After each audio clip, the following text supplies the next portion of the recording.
बंगाल में द्वैत शासन 1765-1772।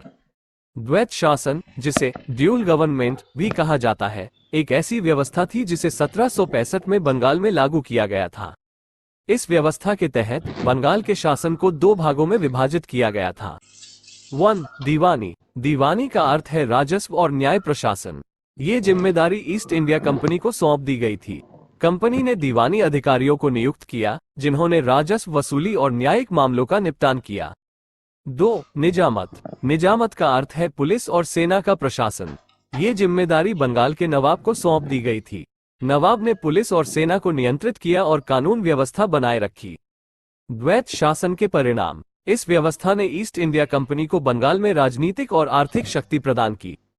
कंपनी ने दीवानी अधिकारों का उपयोग करके बंगाल के किसानों और व्यापारियों का शोषण किया।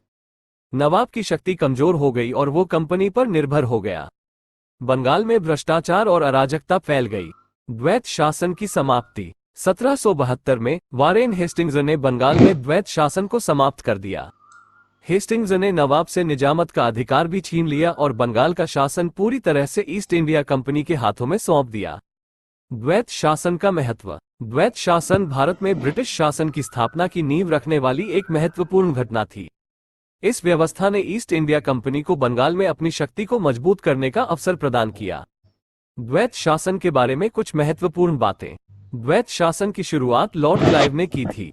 द्वैत शासन के तहत बंगाल के नवाब को केवल नाम का नवाब कहा जाता था। द्वैत शासन के कारण बंगाल में भयंकर अकाल पड़ा, जिसमें लाखों लोग मारे गए।